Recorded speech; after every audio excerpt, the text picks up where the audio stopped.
এই শ্ৰমিক কাৰ্ডৰ গুৰুত্বপূৰ্ণ আপডেট লৈ আহিছোঁ। সেইটো আপডেট হ'ল, যদি আপোনালোকে এই শ্ৰমিক কাৰ্ড বনাইছে তেনেহ'লে কিন্তু আপোনাৰ কাৰণে আজি ভাল খবৰ আহি গ'ল। যিসকলে এই শ্ৰমিক কাৰ্ড বনাইছে এতিয়া কিন্তু সেইসকলে প্ৰতি মাহে লাভ কৰিব 1000কৈ টকা। যদি আপোনালোকে এই শ্ৰমিক কাৰ্ড বনাইছে বা আপোনালোকে এই শ্ৰমিক কাৰ্ডটো ডাউনলোড কৰা নাই তেনেহ'লে আপোনালোকে কেনেকুৱাকৈ এই শ্ৰমিক কাৰ্ডটো আপোনালোকে আপোনাৰ মোবাইলৰ পৰা এই শ্ৰমিক কাৰ্ডটো ডাউনলোড কৰিব, মই আজি এইটো ভিডিঅ'ত আপোনালোকক সম্পূৰ্ণ প্ৰচেছ দেখুৱাই দি আছোঁ, চাই লওক।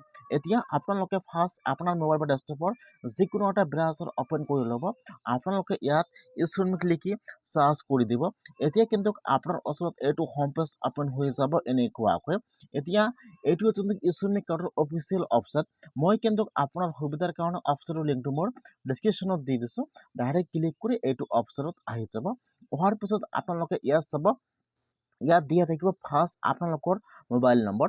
ফাৰ্ষ্ট আপোনালোকে ইয়াত আপোনাৰ যিকোনো এটা মোবাইল নম্বৰ বহাই দিব আৰু তলত যিটো কেপচা আহি যায়, এতিয়া আপোনালোকে ইয়াত কেপচাটো বহাই দিব। ফাৰ্ষ্ট বহাই দিব মোবাইল নম্বৰ, তাৰপিছত বহাই দিব কেপচা, চেণ্ড OTPত ক্লিক কৰিব। এতিয়া কিন্তু আপোনাৰ ফোন নম্বৰত OTP আহি যাব। ইয়াত চাব দিয়া আছে এণ্টাৰ OTP।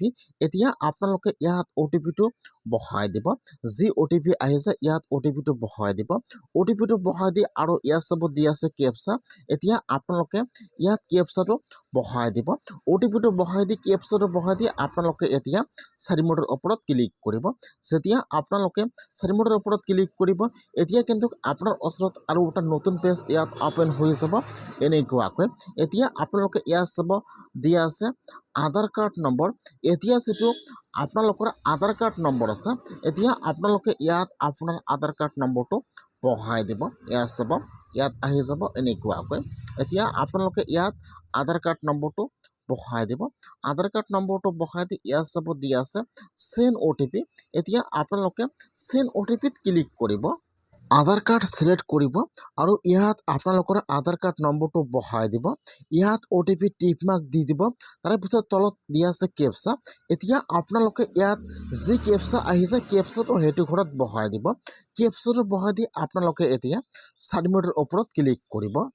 যেতিয়া আপোনালোকে কেপচাটো বহাই দি 4 মিনিটৰ ওপৰত ক্লিক কৰিব, এতিয়া যিটো আপোনাৰ আধাৰ কাৰ্ডত ফোন নম্বৰ দিয়া আছে তাত কিন্তু আধাৰ OTP আহি যাব। এতিয়া ইয়াত চাব দিয়া আছে এণ্টাৰ OTP। এতিয়া আপোনালোকে আধাৰ কাৰ্ডৰ OTPটো ইয়াত সেইটো ঘৰত বহাই দিব। OTPটো বহাই দিব আৰু ইয়াত চাব কেপচা আহি যাব। এতিয়া আপোনালোকে ইয়াত কেপচাটো বহাই দিব। কেপচাটো বহাই দি ইয়াত চাব দিয়া আছে ভেলিডেট। এতিয়া আপোনালোকে ভেলিডেটৰ ওপৰত ক্লিক কৰিব। এতিয়া আপোনাৰ ওচৰত আপোনাৰ প্ৰফাইলটো অ'পেন হৈ যাব এনেকুৱাকৈ। আপোনালোকে ইয়াত টিক মাৰ্ক দিব নালাগে। ইয়াত চাব দিয়া আছে আপডেট EKYC ইনফৰমেশ্যন। এতিয়া আপোনালোকে সেইটো অপশ্যনৰ ওপৰত ক্লিক কৰিব। এতিয়া ইয়াত চাব দিয়া আছে হোম আৰু ইয়াত চাব দিয়া আছে প্ৰফাইল ডিটেইলছ। এতিয়া আপোনালোকে প্ৰফাইল ডিটেইলছৰ ওপৰত এবাৰ ক্লিক কৰিব। ইয়াত চাব 2 নম্বৰত অপশ্যন আহি যাব ডাউনলোড UN কাৰ্ড। এতিয়া আপোনালোকে ডাউনলোডৰ ওপৰত ক্লিক কৰিব। এতিয়া কিন্তু আপোনাৰ ওচৰত এই শ্ৰমিক কাৰ্ডটো অ'পেন হৈ যাব এনেকুৱাকৈ। ইয়াত চাব দিয়া আছে ডাউনলোডৰ অপশ্যন। এতিয়া আপোনালোকে ডাউনলোডত ক্লিক কৰিব, লগে লগে কিন্তু আপোনাৰ মোবাইলত এই শ্ৰমিক কাৰ্ডটো ডাউনলোড হৈ যাব। যদি আপোনালোকে মোবাইলত কৰি আছে, মোবাইলতে কিন্তু চেম প্ৰচেছ। যদি আপোনালোকৰ এই শ্ৰমিক কাৰ্ডটো ডাউনলোড কৰা নাই তেনেহ'লে আপোনালোকে এনেকুৱাকৈ এই শ্ৰমিক কাৰ্ডটো ডাউনলোড কৰিব লাগিব। আপোনালোকে এনেকুৱাকৈ ডাউনলোড কৰি লওক।